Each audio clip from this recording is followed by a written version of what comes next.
सपा के बागी नेता और बीएसपी प्रत्याशी इलियास अंसारी मीडिया के सामने फूट फूट कर रो पड़े। मीडिया के सामने रो रहे इलियास अंसारी सपा पर कई गंभीर आरोप लगाते नजर आए। मेरी 22 वर्ष की लड़की विधवा हो गई।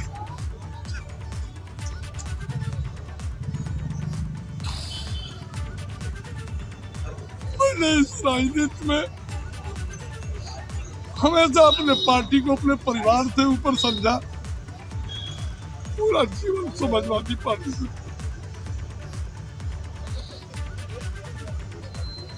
लेकिन हमारे दल ने हमको इंसाफ नहीं दिया।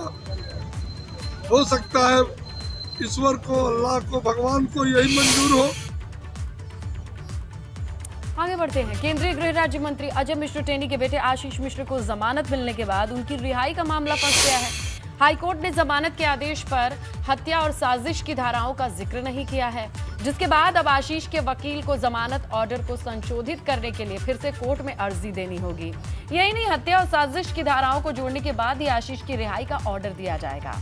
ऐसे में इस हफ्ते आशीष मिश्रा को रिहाई मिलेगी या नहीं, ये कहा नहीं जा सकता। यही नहीं, लखीमपुर कांड में इलाहाबाद हाईकोर्ट ने प्रशासन को गंभीर लापरवाही का दोषी माना है।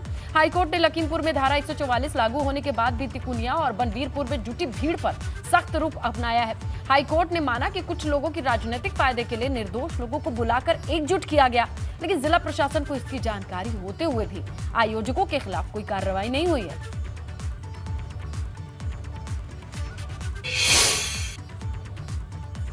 तो केंद्रीय मंत्री अजय मिश्र टेनी के बेटे आशीष मिश्रा को इलाहाबाद हाई कोर्ट ने जमानत मिलने पर आशीष मिश्रा के वकील और किसानों के वकील ने क्या कहा, उससे भी सुन लेते हैं।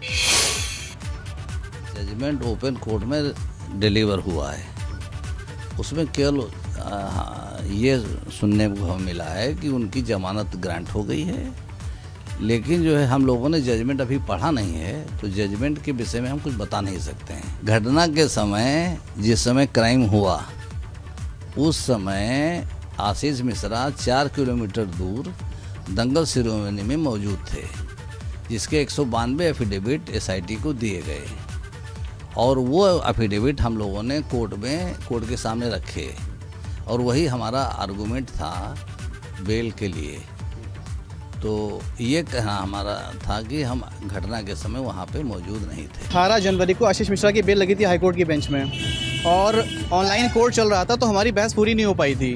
बाद में हमको ये पता चला कि कोर्ट ने आदेश सुरक्षित कर लिया है, तो नेक्स्ट डे 19 जनवरी को हमने कोर्ट में री हेयरिंग की एप्लीकेशन डाली थी और उस पर अभी सुनवाई नहीं हुई है। ये आदेश तो आ गया है, लेकिन उस री हेयरिंग की एप्लीकेशन पर भी सुनवाई नहीं हुई है, तो अभी इसको हम अपोज भी करेंगे।